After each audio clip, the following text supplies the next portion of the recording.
how we seek to ensure that our environment is sustainable and taking into consideration that the communities that severely affected by climate change are not allowed here, and one doesn't have to go apart.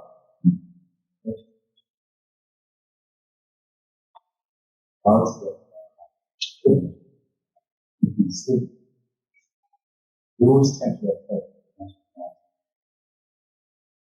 and as we move towards sustainability of the environment, so it's not really those communities. Second, it has to be just in terms of the economic dimension. You and I, whatever we are, and indeed, it's easy for those that talk to say to change this kind of appreciate the need for us to work with our mutual that issue. It's what we just how human balance actually is local balance. And this needs to be done considering where countries are in terms of development capacity. And so there are economic aspects. Second, we have to adjust continuously to look at a society that are in fact that are effects. So, you look at a country, for instance, about food, we need to change. Everyone agrees. However, the communities that are affected, both in Pumaland and Zara, those communities and in the week or in the again, you study the gate of mind. So, food men over the chapter. What leave us to. You look at the ecosystem, you look at all aspects that are related to the environment. That's like issue, and we should move the how we feel. It is important as an approach to look at how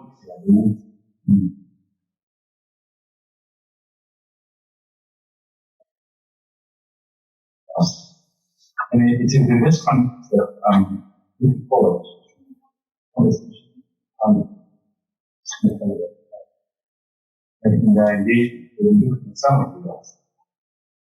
How can we move our transition just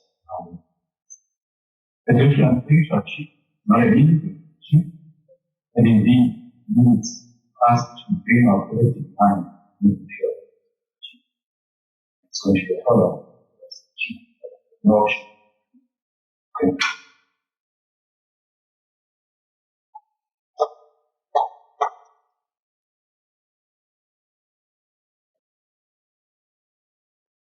Thank you very much, Dr. Melinda.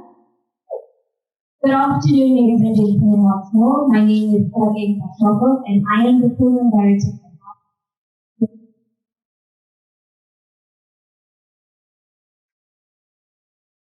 this session will be chaired by Dr. Betwell.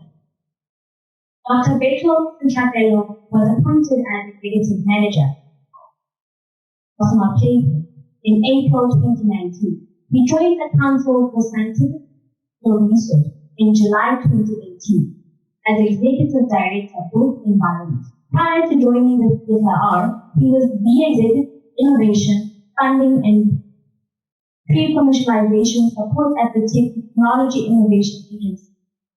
Dr. Sintlapelo has extensive executive management experience in technology-intensive enterprises. having worked in organizations such as the Institute of Municipality,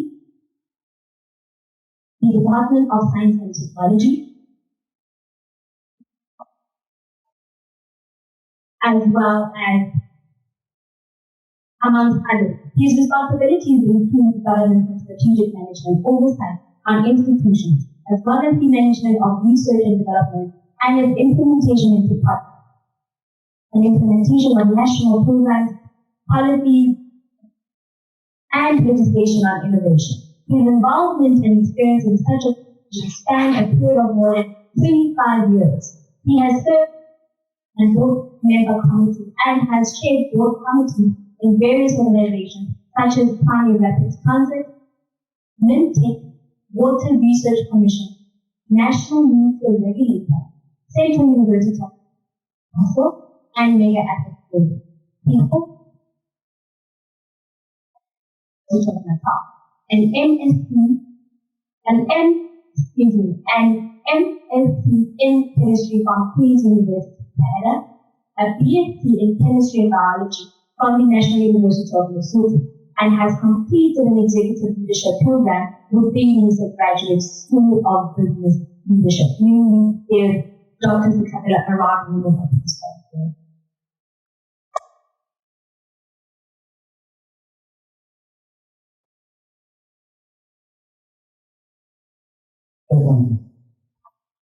Could you kindly let us know if you're all able to hear Dr. Sikapela on your end?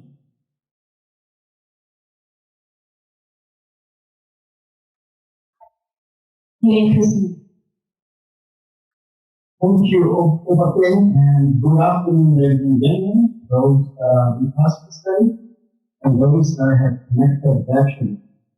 And our program was supposed to run for about 85 minutes, 1 hour 25 minutes, and it's now around 13:18. I don't know, is there a session after this? Should I try to run the program for 2? Okay. We'll try our best to do that. It gives me a singular pleasure in introducing the topic this session, which is the future is now. Actually, that's the theme. The topic is achieving a just transition to a hydrogen economy in South Africa. From this is our perspective. The Council for Scientific and Industrial Research, the CSIR, established research and development capability in this particular area to address, amongst others, lack of effective tools for embedding sustainability into development planning and a need for new knowledge and technologies to unlock green economy development opportunities evident in the biomass and solid waste sector. An African National Development Plan for 2030 and associated national sector-based strategies prioritize the global imperative towards a green economy development path. Partnership with local and international private sectors and governments by supporting research to identify and unlock development opportunities that enable a transition to a green economy. We heard Dr. Malinga introduce the session, as it were, and offered his understanding of sustainability in terms of the quest towards a green economy. And he focused on the just path of sustainability, of the transition that we want to achieve. We offered that there are 4 elements. Firstly, the environment, economic, actually like 3 elements to that. that as we delve in the discussion and taking this topic, maybe we need to have opinions or voices expressed, opinions in those that we may not have mentioned. With me, I have esteemed and knowledgeable colleagues that will assist us in taking this topic further. To start with, to my left-hand side, I've got Mr. David Support. He's a business development manager at the IDC Industrial Development. He holds a BSc in physical engineering from the University of Cape and completed a master's of business administration at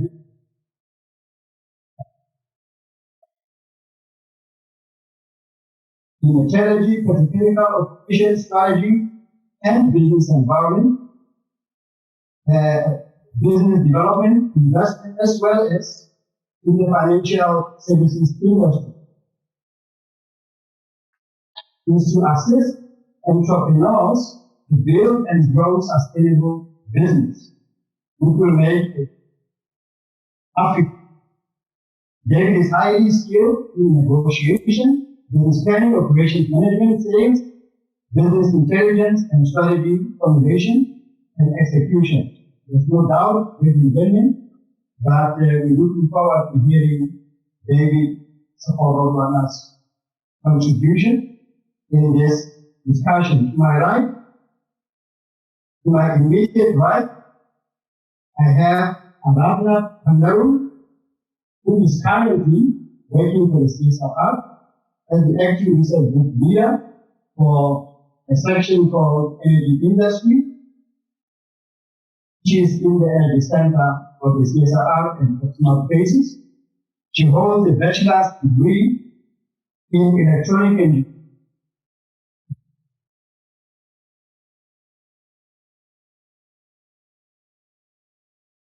from the University of Witwatersrand. She serves as a technical board member of CSIR.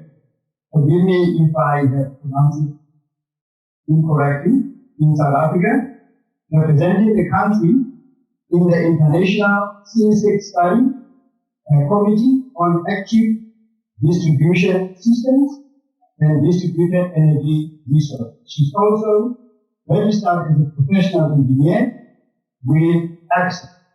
She's passionate about research in the renewable energy. She gained immense experience in research testing and development on renewable energy. That was predominantly centered on embedded generation and its technical, economic, operational. Aradna is a program and group lead for just energy transition. The focal point of this work is to promote social justice and create unique opportunities for the energy industry, hence touching life through innovation with the aim targeted at combating poverty, unemployment, and inequality in South Africa. Lastly, it gives me pleasure to introduce the panelist, Leila Monmason. I hope I pronounced it. Leila joined CHIPS as an economist in 2021. By the way, CHIPS stands for that. We will talk about it perhaps in a few. For competition, regulation, and economic development, CSIR. He holds a bachelor's degree in economics, finance, and political science, and a master's degree in affairs from the Institute d'Études Politiques, Science and Politics Institute of Grenoble in France. He also completed a master's degree in energy and global faculty of economics and finance. Prior to Jeff, Leila was an economic attaché at the Department of Economic Affairs, Treasury of the Embassy of France in South Africa. He also worked at the Economics and Trade of the United Nations Environment Program, UNEP, in Geneva, Switzerland.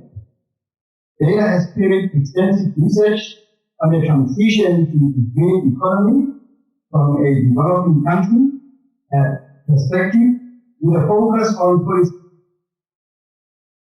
and energy security. And therefore, ladies and gentlemen, you will agree with me that we have knowledgeable panel members who can help us in unpacking this topic that we are discussing this afternoon. I suppose, let me first start with David, to invite David to share his thoughts in this topic.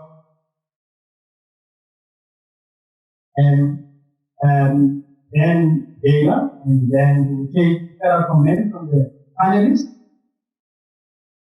At the end of the inputs of the panel, I will invite comments from those that are joining us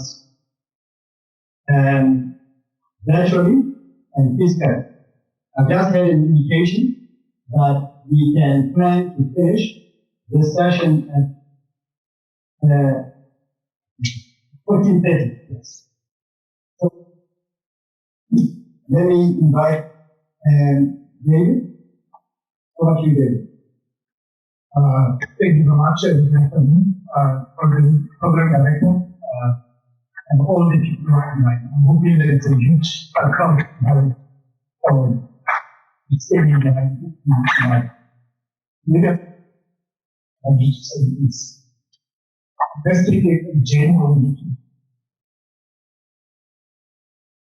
First industrial revolution, Africa, you were expecting us. And that's obviously the 70s. Second one, they came up, the second industrial revolution, immediately thereafter, Africa was spending on its ways.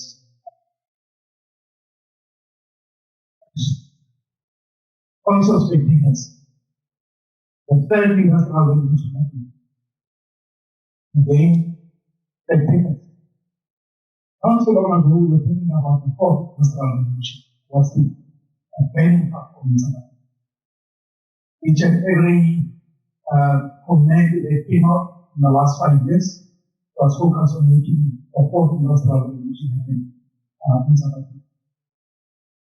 And by my judgment, they are bound to be seen as spectators in the sidelines of this technology development. How we are talking as part of this sustainable growth. Very high going forward. I fear that it will become taking us in this thing when all the models are on our side, with all the skills and know-how, we shouldn't do anything that are holding us back. And why it is important for us to focus on the execution and focus on key aspects and examples that were before us that we could have driven an impact to of the conversation for many years, leading the conversation globally. First one, let's take EVs. We were at the forefront, long before this. We were talking about the June towards development. But globally now, when we look, China is leading when it comes to electric vehicles. We've got Tesla as well, we are speaking. Also, when we go in way of we're talking energy storage, batteries. And to our experience, what are the skills as well as the comparative advantage we have? We develop a roadmap as to what needs to happen and indicating what's Africa can fail, but not necessarily South Africa, the region itself. Given that the minerals of energy storage, they can be found in the region. I fear, I mean, that if we are not careful, the vast media, carry out with green hydrogen, not be a structure, but make sure that we're able to identify the critical areas that needs to be driven and with execution on time, within budget, so that it benefits the communities of South Africa. Of course, given that we're talking about green hydrogen, but making sure that it's sustainable and then all the stakeholders on board. I think that we need that as part of the past. Thank you, David, for sharing your thoughts with regards to this topic and how South Africa historically we have found ourselves at the back, very behind, even in some instances where initially we were a bit ahead of the curve. Our country, clearly, and I suppose it's one of the issues that we discuss here, as always wanting to lag behind. Is it the lack of will, the lack of planning, and the lack of not having resolution, or is it the lack of skills? We need to see if we can come to what could be the fundamental challenge that is making us be at the back foot when it comes to these issues internationally. Talk about the different industrial revolutions and how our country is left behind. Hydrogen, how we started a big area on most countries, but we now find ourselves making behind. We talked about energy storage, which is current, where we need to say that and then left behind, and also ensure that we take our rightful place in the place with which we in this regard. Without much further, I'm going to hand over to Anaki to share her thoughts in this regard. Thank you very much, Rita. Thanks for this opportunity. I think I will take it in a different direction. I understand David's sentiment and I totally agree with it. But I think as a country, we need to start focusing on the positive. We need to start focusing on opportunities that we can actually leverage on. And I believe that because we are talking about a transition, we don't really have a choice in that. We have to transition to green or low carbon energy technology, and there's no choice about it. UN just released a study in terms of looking at the climate change on Africa and its population, and they indicated that about 100 people will be subjected and exposed to severe climate change impacts if I take the basic. That's 100 million people, 100 and if we do not act fast, we will be left behind, and in such state, there is no plan B as we take in our side. So I think with South Africa being largest global greenhouse gas in the world, we do, I think, as South Africans also look at it from a point of view, saying that no, climate change might be a European problem, and I've heard this topic before, but it's not, because it affects us again, and I don't want to reiterate this point, but it's because it's so important that we need to understand why we are doing this transition. If we look at the electricity sector in South Africa, that contributes to about 46% of the greenhouse gas emissions, we've also been identified that if we green that sector, we will probably green it with renewable energy as part of some CSIR research and other research that has been put out there. But in terms of main greenhouse gas emissions, green hydrogen is in the hard-to-abate sector. And I think that's what brings us to this topic. David mentioned that, we've been talking about for a while. So if you go to the Hydrogen Society roadmap, it's indicated that they want a hydrogen strategy for South Africa development. And it is 2022, one might to show for that. And I think that is just an indication of us not having a proper lifestyle of what the country wants to prioritize and what we should be moving forward. I think because being hydrogen is such a big topic, there's so many different sectors and so many different products we can produce. I think we are finding ourselves in the middle of towards this direction, just towards that direction, spoke about fuel cells, and now the large topic geopolitics is coming out of the world and Russia and Ukraine impacts to the other countries because of gas is can we then export to these countries? And I think, as a country, we need to be able to put our foot down, and I think that's really such as nothing. It's something that we need to drive and push, as you said, point of view.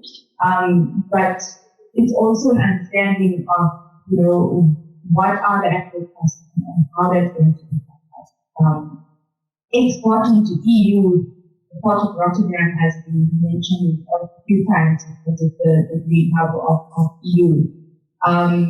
That is, I think, thousands and thousands, in fact, close to 20,000 kilometers away for us to green hydrogen or green products. But Morocco and other countries have actually started talking about green hydrogen. We started our hydrogen society roadmap. They've already identified what they can actually do in terms of the demand. They require green hydrogen products and what they can do for export. Morocco is quite close to the European countries and compared to those African position. Although we have the advantage of solar and resources and things and ownership and different topics, I think we need to try and identify all of these problems and how to and provide a solution. This is our prioritization as a country, and this is how we will go forward. I think if we don't do that, then we are going to be left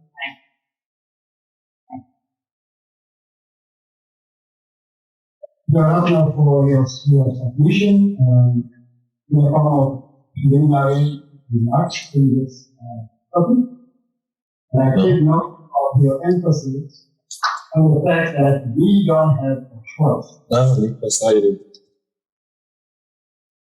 we don't have a choice in this matter, but to embark on the quest. But to embark on the quest to embrace cities such as the green hydrogen economy, because climate change is with us. Climate change impacts developing countries. I will just resend what I sent to previous. And Africa. Okay. So just.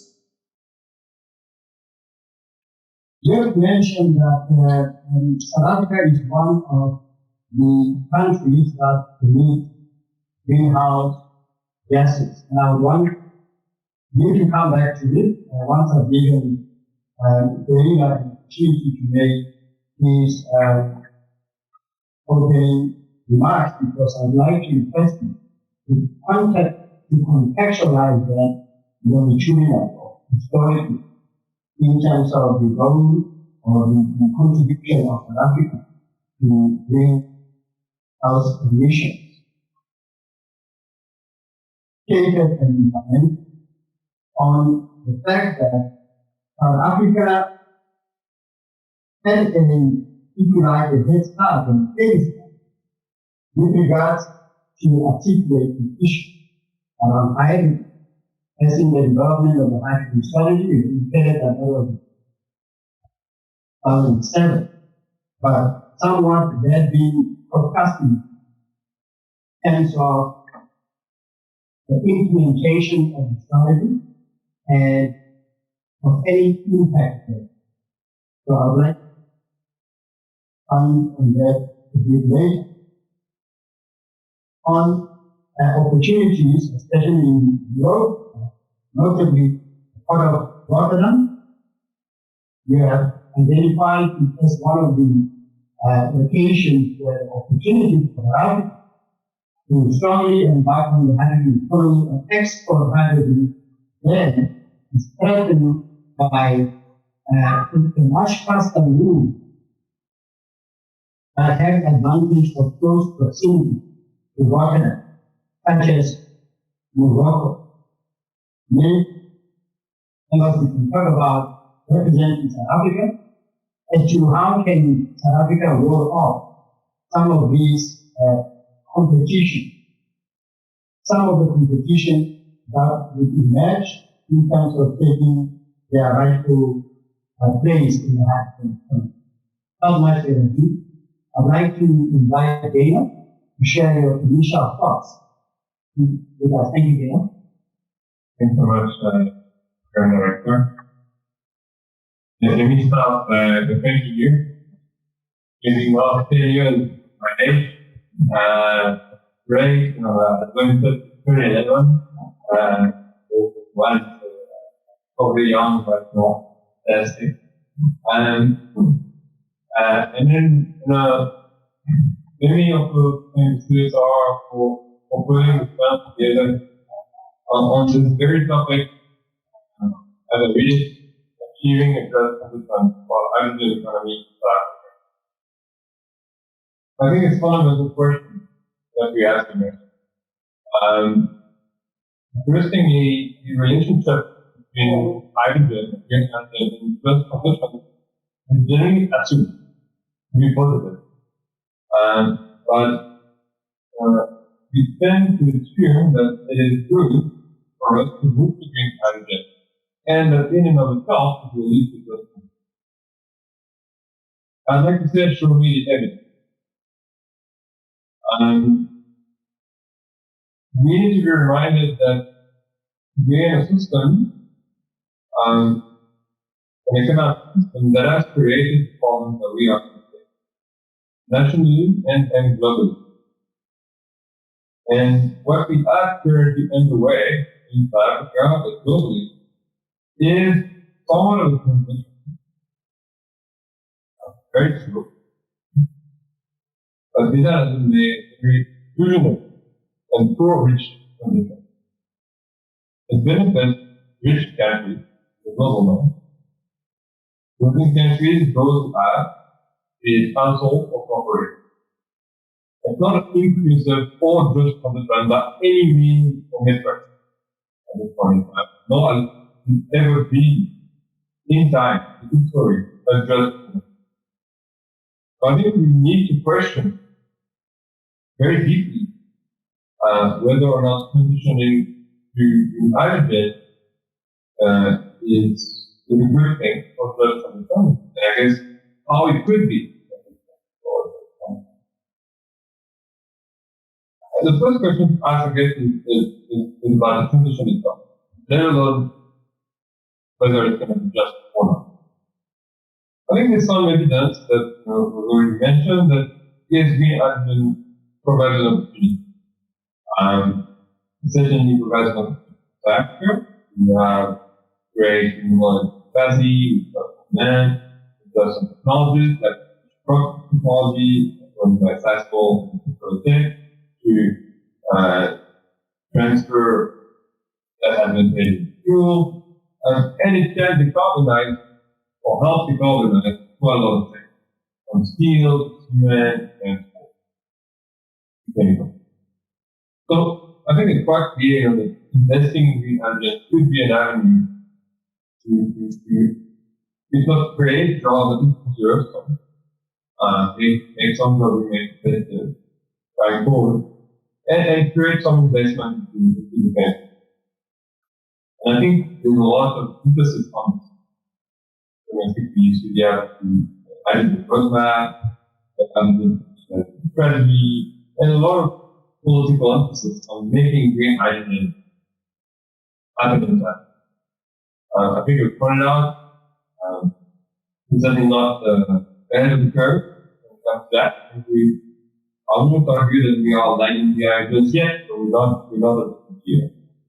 Just across the border in Namibia, we already started an investment of $10 billion. That's the current size of their GDP, by the way, into green hydrogen.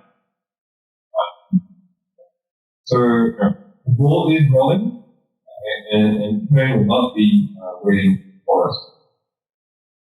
But then we must ask the very question that this panel is putting forward.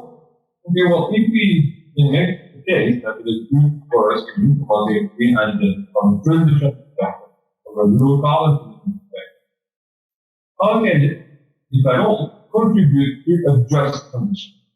Within the current prevailing economic system, as we know, is very exclusionary and very empty.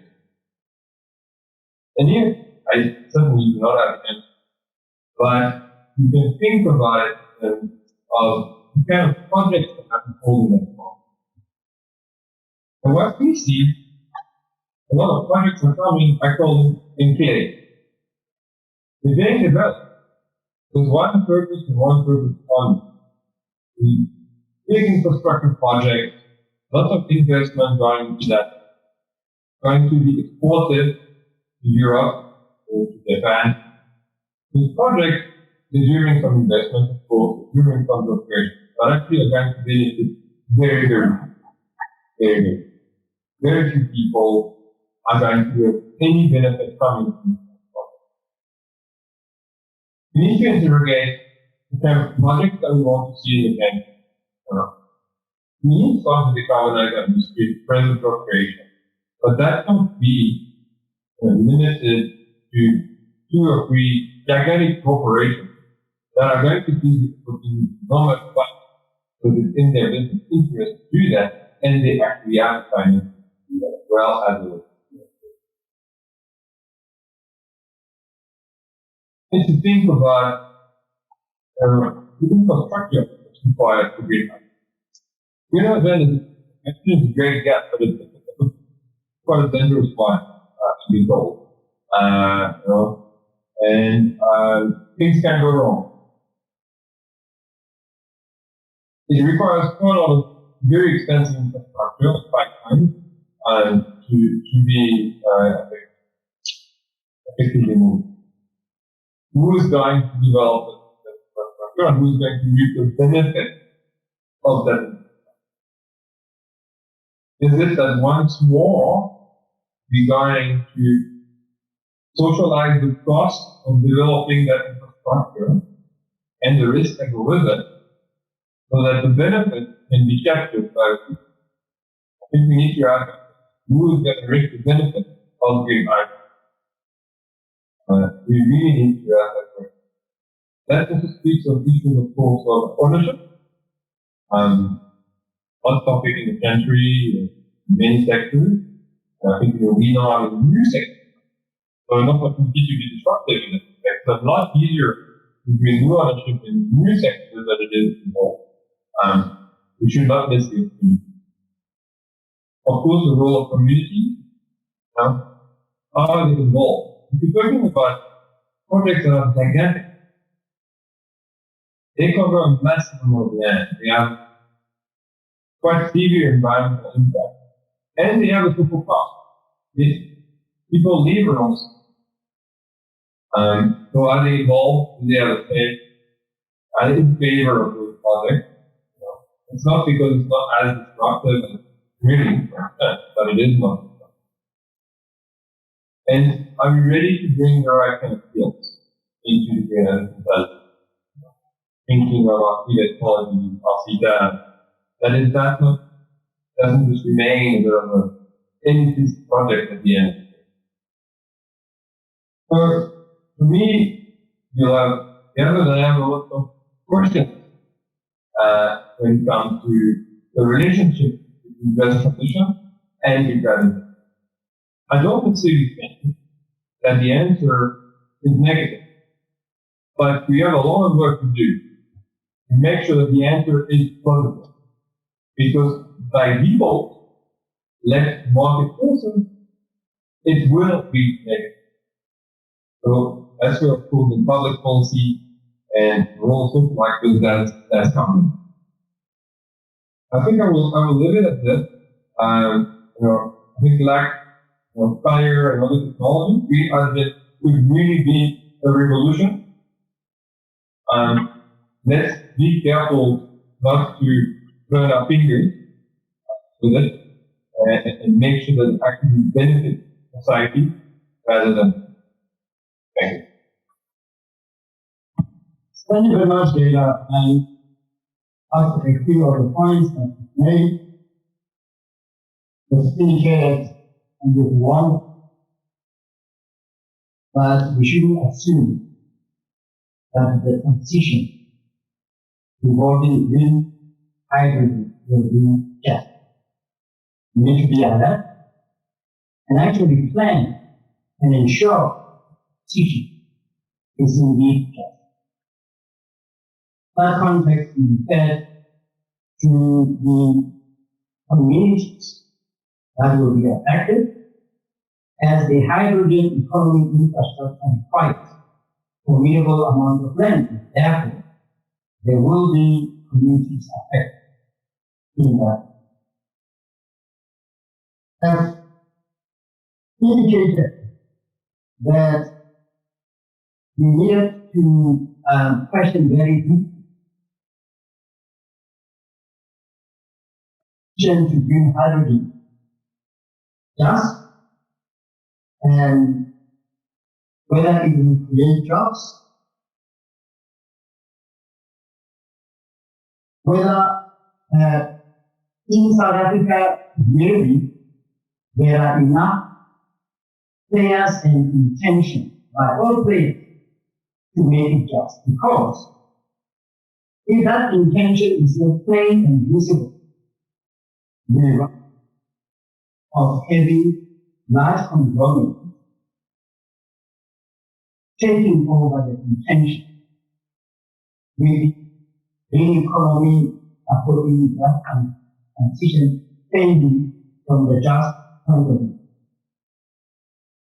Also indicated that the infrastructure for green hydrogen is very expensive, and indeed hydrogen is quite a tricky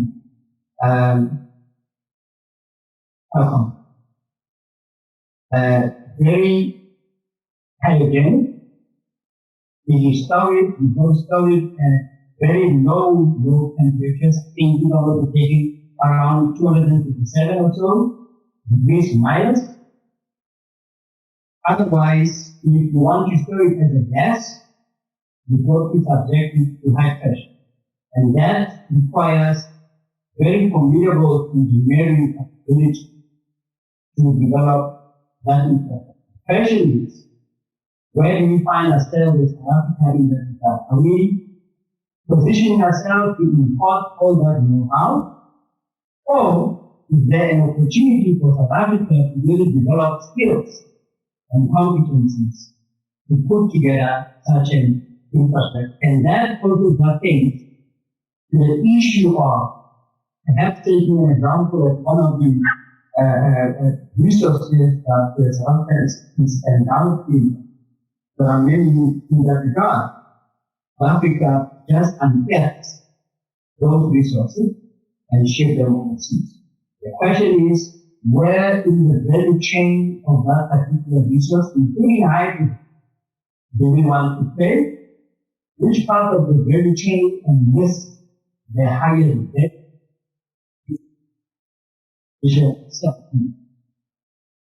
Lastly, and we have indicated definitely needs to be a lot for South Africa to find its rightful place with regards to the hydrogen economy development. I will now open the session for panel members that we want to accentuate part of what they contributed or respond to another panel members. After the day, Thank you very much for this. The critical issues as we are talking about any conversations and behavior. You made a point about ways we've identified the problem starting out before. What it will take us to move forward is demonstrate what we have at the moment and invest in so that we don't repeat the same mistake. Started with the needs of the in the 2010 2011. And if you get the investments that have gone in wind as well as solar PV, it's significant. Particularly, and this is why now the funds of our investments in recovery. Despite the investment that has been made in terms of who has benefited and what is brought from a development perspective. So yes, from a transformation point of view, there are a number of industry that is one of our key players in the market, but it is a reflection of South Africa when you look at that competition. So we need broader participation. And what I'm glad about is exactly what I think a big video is. The cross-country consider that extends partnership so that players can now start looking out and say who else is there so that we can bring new players on board. So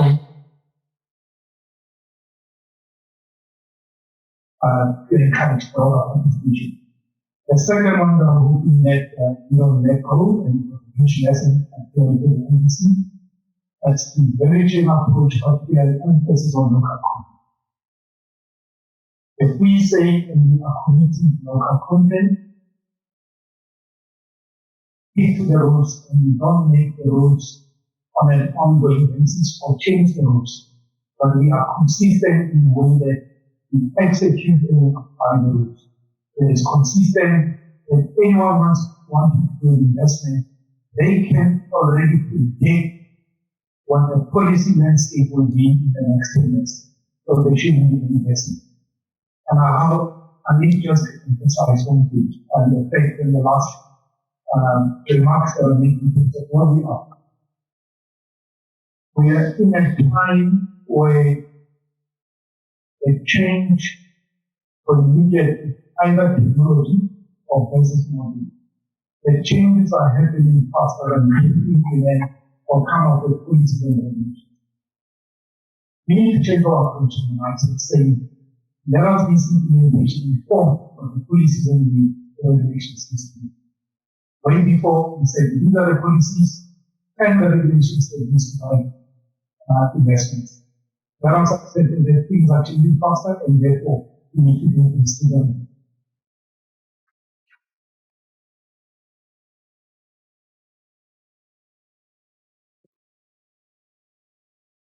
Well, as you're just zooming into some of the comments that you made in terms of the local content and the rest of that, because green hydrogen is a new concept and it's difficult for us to say that we will be able to find that local content in South Africa if we don't plan to create it. And I think that's where, because there's some initiatives that and other companies and industries that are also doing, such as the support program, where you empower communities with knowledge that they actually going to need for them to play within that. Because it's very easy to put out the local content rule, but in terms of meeting that requirement, I think we've already shown that we've lacked within the program. So I feel that is something that we definitely need to strive for. And in terms of skills, I know there was mention of we have skills, but the reason is really vague. I don't personally, I don't think we do have the skills for the entire value chain. And if we are going to we are going to import and import most of the development. There are projects in the pipeline, fuel cell initiative that has been given by the government, and going down to some of the practicalities of it, a mention of a special economic zone developed in Panelwill Park for the manufacturing of fuel cells. This is to happen in the next 2 years. Why is it 2 years? And I think maybe it's because we do not have everyone on the ground ready for us to go. And if we are, as a country developing and trying to invest in skills, we do run the risk of losing that skills and that skills get exported, and we have good problem having to replace those skills. But I think, if we drive towards a larger goal in terms of growth and showing that the country is actually making a difference, and then that may not be the case, but that is just the bigger picture. In terms of, the actual concept of just, and going down to some of the comments that we make there, we've been speaking about this Dubai project, very contentious project in the Northern Cape. And I think in the eyes of Cecil, they believe that, there would be this mass migration and mass community that needs to be created in that spot. But if we go down to what's happening on the ground now for a transition, we are talking Mpumalanga. We know that Mpumalanga and communities around this whole region, if green hydrogen projects being developed in Mpumalanga, no. So how then are we trying to aim or trying to achieve this just element? And it's exactly what we're saying in terms of, trying to even empower the communities to be part of this project. There's going to be hectares of land in terms of the land required for gigawatt capacity scale of green hydrogen plant. But we're speaking of the port, and there's just for us to know what we should be investing in. And I know I'm putting more questions, but I mean, it's things that really prioritize it and start answering it. Otherwise, we are. Again? Yeah, I think we need to start by thinking the sheer size of the investment that we're looking at. Because we have been sizing a lot of issues, but it comes down to renewable energy and electrolyte. Okay? And I think sometimes we fail to realize the amount of investment required generate green hydrogen. We agree.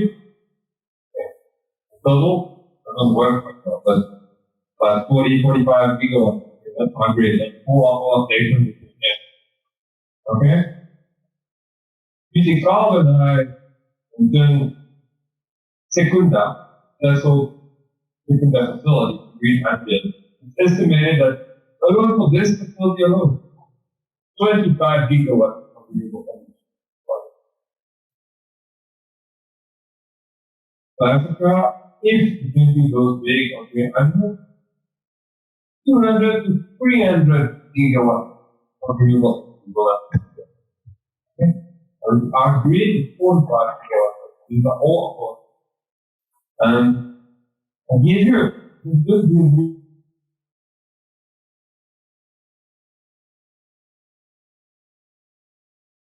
investment, land requirements, is a thorny issue on best of days, and And then we start into questions around have we learned anything from what we've done today? You know, maybe we mentioned this, have we learned our lesson? You know, have we got the developmental benefits of water quality? It's a complex answer, but it doesn't look quite important.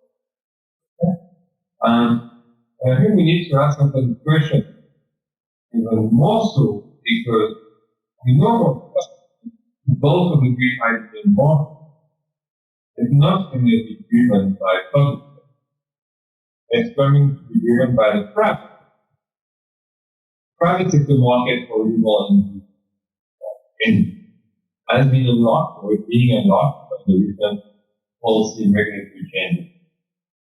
Much needed for sustainable change, we all know why. But it brings key questions when it comes to industrial development, local content, and any kind of development. We could prescribe that under the REAP with mixed results. On the private sector, we cannot prescribe anything. And understandably so, the private sector wants energy, but with no and as cheap as possible. That is the requirement. Yes, of course, some will have more line tools, some will local development, and others, but not the track.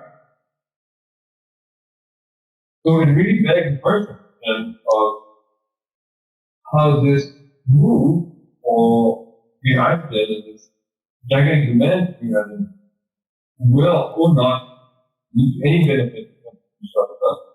Again, those automatic food industry as a example of technology. Of course, some of that, like civil engineering, will always be done on balance. That's all. But the technology, I think we think there is going to be very much important. And I'll end on one third, market. We talked a lot about REIT, we talked about private market. There's a third market that we ignore the challenges of space, but it's energy. What is the role of energy?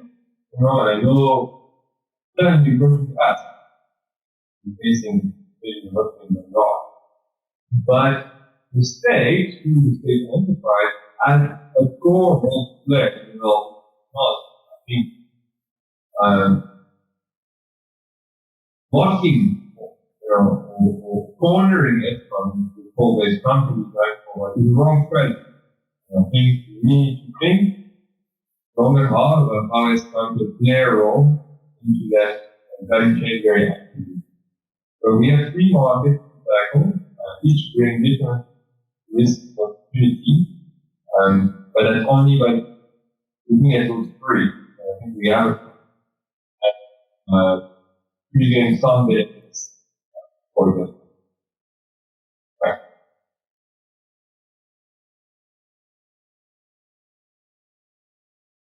But I would like to make a follow-up comment. Just a small one.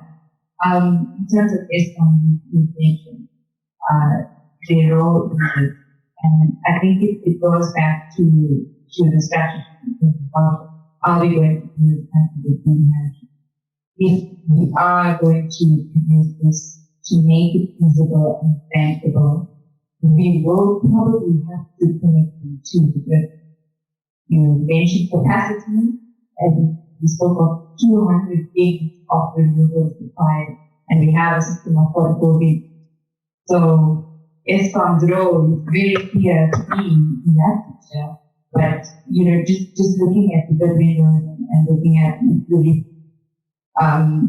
in terms of trying to get projects in Northern Cape at the moment, we are told that the transmission network in the Northern Cape and surrounding areas needs to be strengthened, and that is going to take 10 years.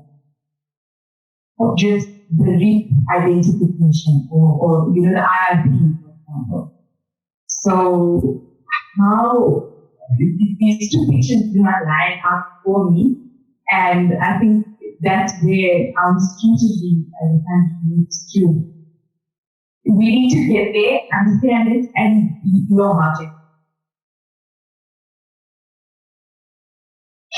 Very much you Flexibility and practicality of initiative and implement. Quite often I think when we think about this, about what we used to do in the past, central complex systems. We need to move away from that model where it's centralized, generated because already the competency of ESCO is decentralized.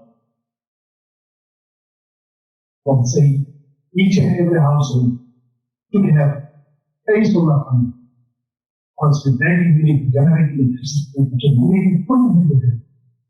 And that is to the 25 to whatever 300 megawatts immediately. But again, as the president of the Committee of July recommend that as part of the liberalization of September, we haven't had of any trade out media. So my view is that we tend to overthink and overthink rather than opportunities that are in front of us. Going into it, let's hope for it. And what's the latest vision, which is quite crucial, on still going to execute if it were to be executed.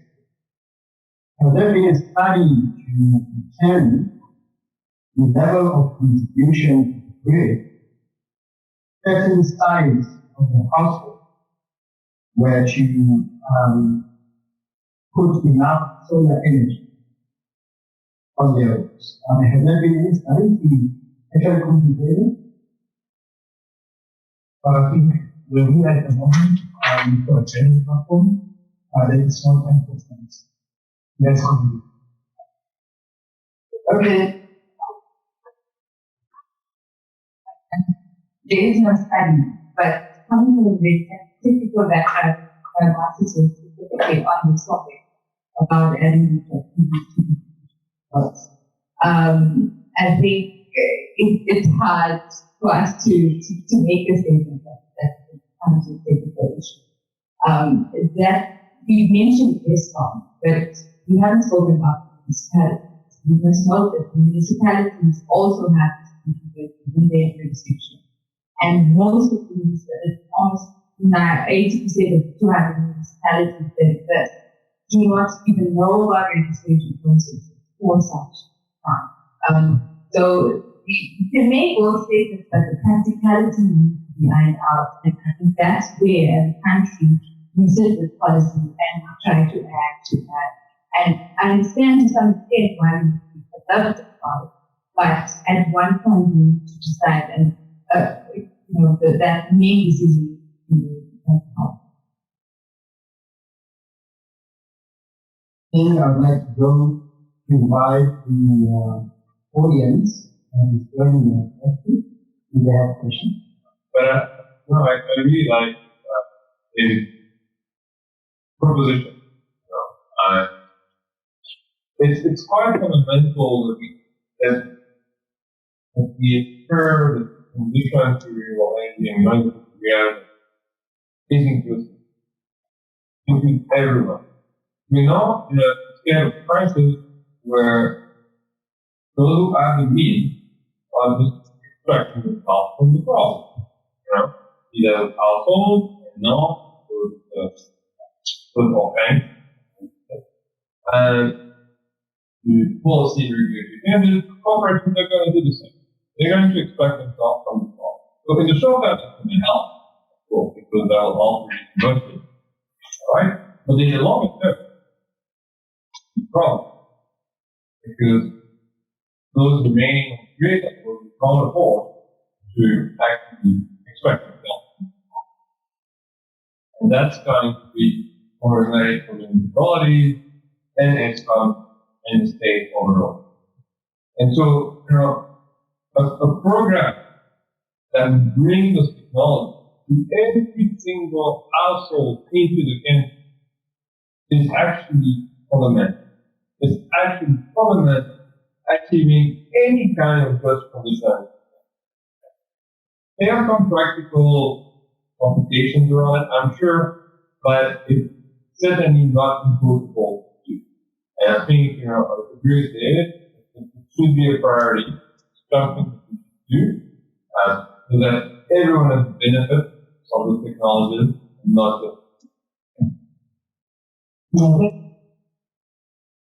David, I think where you're saying that you don't understand our objective, because if you were to undertake that project, having everyone on alternative energy, particularly,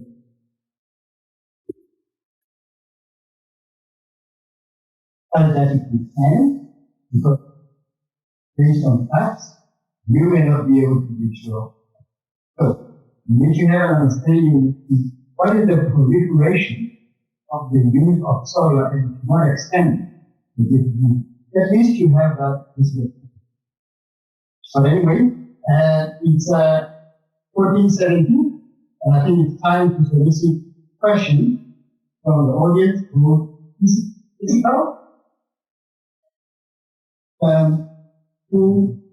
who can monitor for me the question that will come from the virtual public. The people on the phone. Any questions? Outside with you, Jan? Okay, then I think it will appear that we don't have a question from the floor. What is going on here? On the other, when some of us will long be gone. So you better get an appreciation and interest in read more about this, what we're talking about, so that you can own it. Okay? Online?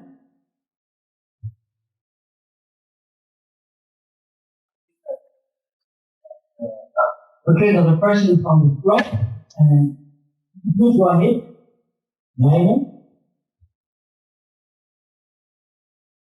I think if we can look at this safety of that, what if we put together this out in which everything has to be as safety.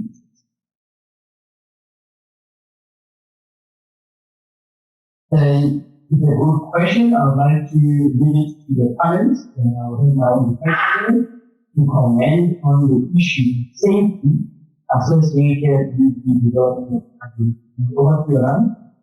I think they have been research started on this, and as I think as a country and as the global, we have been working with hydrogen in the past. Hydrogen is not a new concept; it's just made in a different way and made. So adopting some of the standard core products of hydrogen in the past is definitely the option that has been pursued internationally and globally, and to identify exactly the pathways in terms of how we transport it. So you mentioned two different ways of storing it. Are we going to also transport it as a liquid or as gas? So these questions as well. There's no one answer, but I think we're not starting from scratch. That's the main information, and it's concepts that are understood to be relevant. Has anyone moved out of the panel to I appreciate that. I think from a technical point of view, which what I would like to bring deeper into the question that you asked. And there has to be the mindset. As much as we can bring all the technical solutions on board as part of the handling of hydrogen, these assuming also be in a position where we are capable of accepting that the measures that we needed are helpful. for us to handle such technologies. And the reason why I'm saying this, if I may take out an example, is a couple of years ago, we were talking about compressed natural gas use in vehicles, and we did a pilot unit. But what we realized was preventing the wider adoption of the technology of the fear of any gas that may explode. So there is that element that needs to be addressed. That leads into the second question that is the storage applications. How far we can that and hydrogen how sustain storage. And I hope that will be your last one, because I see a few of people. Oh, sorry. So that is a question that is coming from people that are connected. Okay, you had a question? Any comment? Okay. I believe that before, I believe that before. So, plants such as Samsung, and look at the magnitude, the scale of operations involved in Samsung, it's not just an ordinary know-how, but it takes skills, high-level skills in terms of managing those operations. On that basis, I believe that it's of necessary capability to manage this hydrogen that helps in some has been a struggle that needs to be made. But I believe that we've got the necessary skills and capabilities to manage this transition.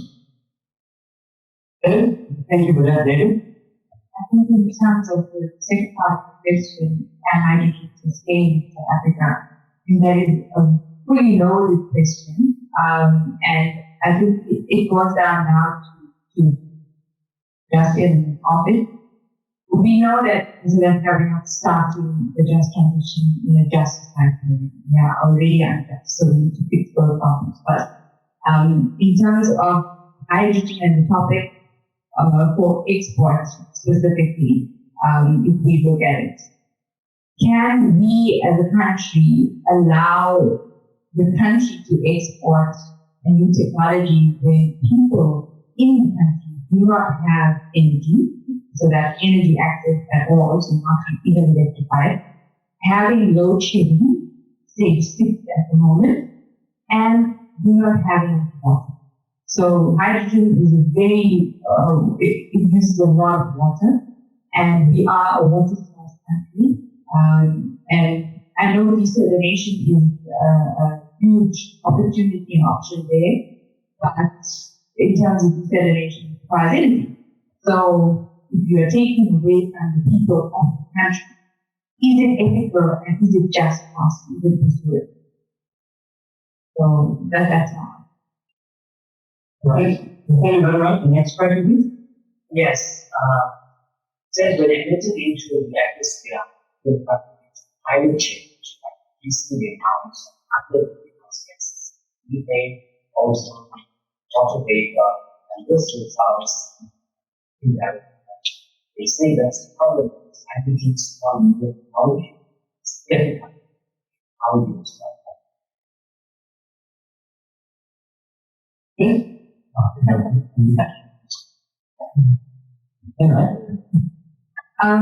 I think the point of contention is getting when exposed to the atmosphere. So I think that's where our safety procedures need to be very critical, and we need to be aligned in terms of regulating that specific aspect of it.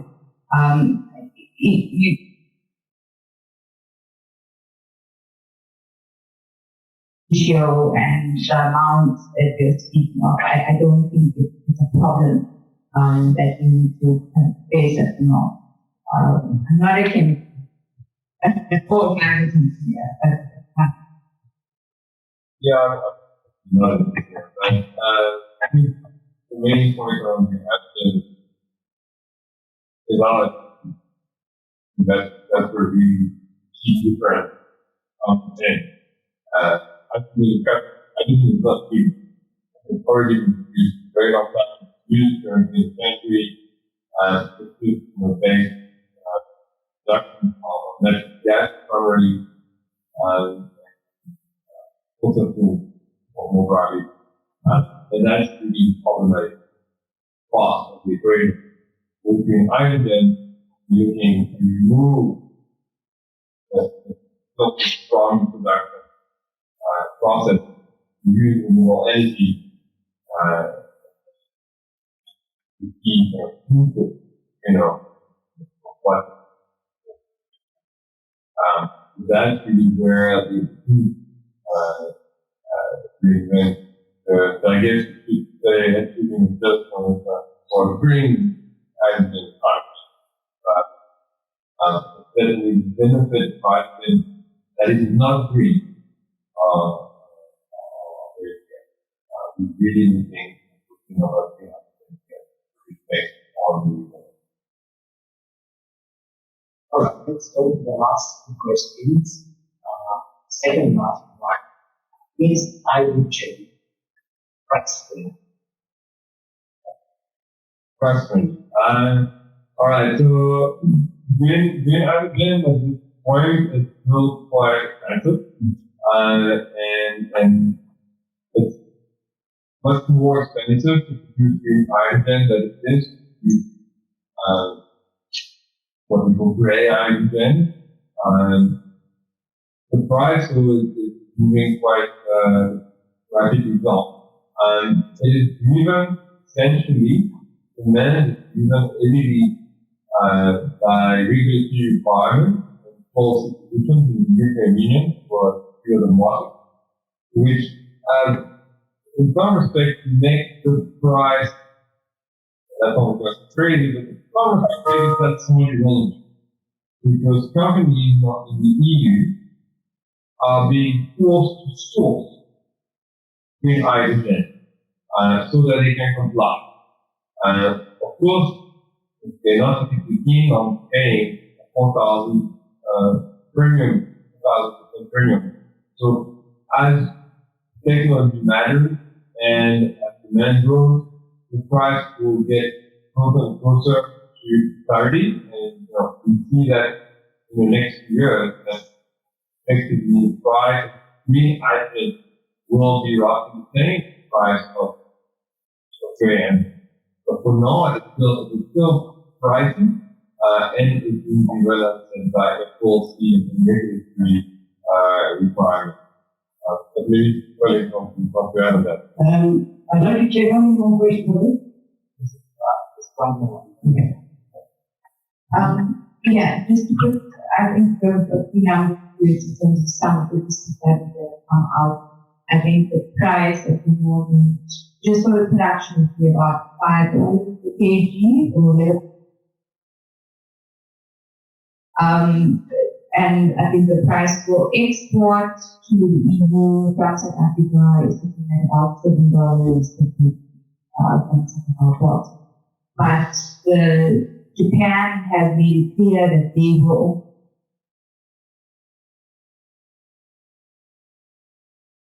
we are saying as that we will try to meet that by 2050.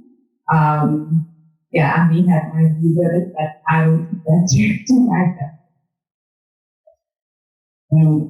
What I found commented on stating before the question last question.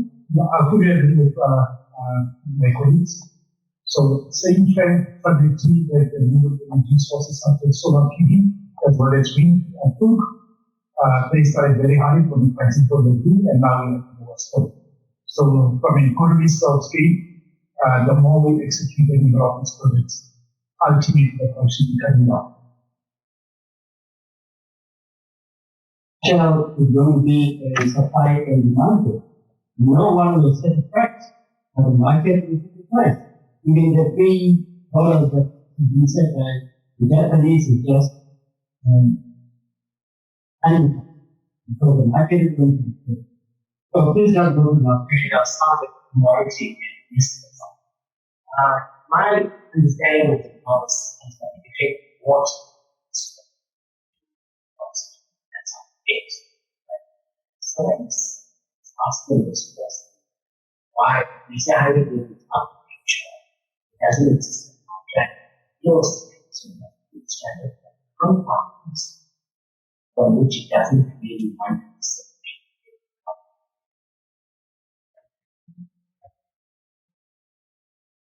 Solution. It's all about energy solution. Comment on the fact that hydrogen, so if I understand the question, well, that the incineration of hydrogen is not natural. I mean, it's one of the most natural elements you find. It exists but we found by human beings. So, speaking of water or even methane to extract hydrogen is part of human nature. I will believe in this water process. Yeah, right? Water process, cost of water.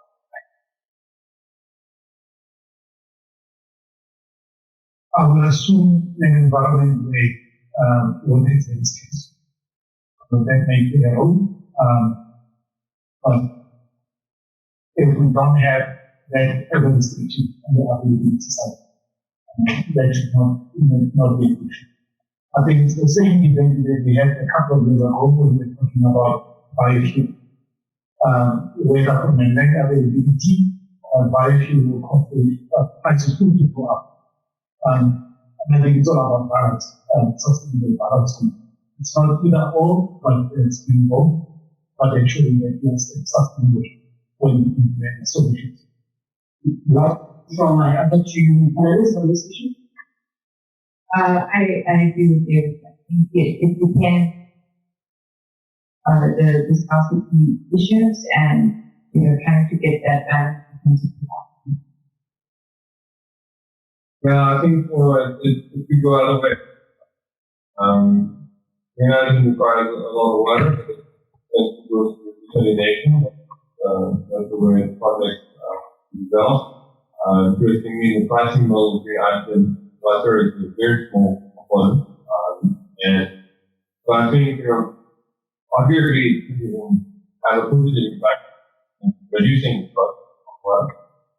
The challenge we have to be aware of desalination is not an equal process. It has environmental impact. When you add one or two plants here and there, eligible, if you now start to see massive gigantic desalination plants popping up everywhere, that will most likely have impact the quality of water and quantity of water available. And that could have quite a negative impact in the long run. But, much further down the line for some else. That's how we perpetrate right. Okay, thank you, ladies and gentlemen, for taking time to attend this very interesting discussion around green hydrogen economy and how do we see it impact on South Africa in the future. Obviously, as different issues. Just come down. Fuck. As different issues were discussed, questions were raised, questions on the two, but more questions remain. I suppose that's how new emerging innovations or technologies or development pan out in the future. We noted that really what is underpinning the transition must be justice for all. Every citizen in South Africa must feel positive impact of the transition, including the green hydrogen economy transition, as it impacts into the net zero transition goal that the country has. We've seen that there will be a need for us to develop skills and competencies requisite to and implement the green hydrogen economy endeavor of the country. We have noted that there will be a need for South Africa to position itself skillfully along the value chain to ensure that its participation extracts the best value for the country. We are seeing that although there's a positioning by other countries to take the market in terms of the price of candidates will be pulled by the industry. And we are looking forward to South Africa really taking forward from this endeavor and learning from lessons learned and making it happen as quickly as possible, notwithstanding looking at the risk associated with it, to ensure that South Africa takes its rightful role in the world and in making it just transition forward. Without much further ado, the panel is open. Thank you. Thank you. Yeah, that's a good point. Ladies and gentlemen, that was the panel discussion regarding achieving a just transition for hydrogen economy, particularly in South Africa. Thank you to CSIR. They are one of our lead sponsors.